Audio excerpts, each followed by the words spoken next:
Man, my mother, whatever institution I was at, man, I don't care where I was at. California, she came out to California to see me once a year. Just once a year though. She came to see me Marion when I was in control unit. When I was in Marion control, she came up there one time and brought my son up there. That's when he was like that. And it was an experience for her. Most visitors in the control unit you had behind the glass. The phone, just like in the jail setting, the accommodation for your people, man, it was isolated. They had the little hotels back in them isolated places, but still, there was like country town isolation hotels.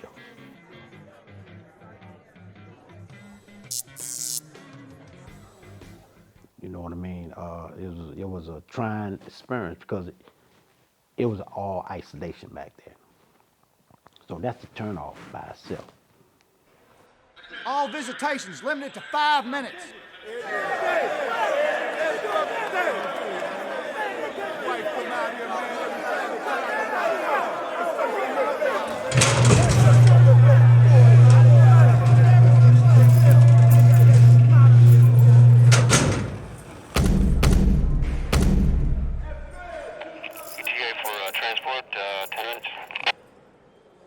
And to see your loved one behind that glass coming from all that distance is another turn on. And that by itself plays what you call a psychological, uh, you know, effect. But the average guy that was in control didn't get visits.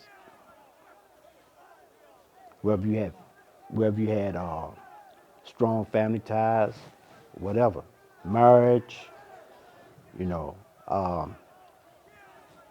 business wasn't, because the average guy there was discouraging. Don't come up here. And it takes you out your element. You know what I mean? I looked at it like this. It took me out of my element. You see what I'm saying? And it really showed a weakness. In other words, I can be guided through my family. You know what I mean? So everybody that had the same understanding. Now don't come up here. I ain't got time to see you for real because I ain't got time to even go over that with my emotions. See what I'm saying? I ain't got time to take my focus on this and focus on my emotion and dealing with you on this. Central this unit 3, we got a code 60, a little backup here.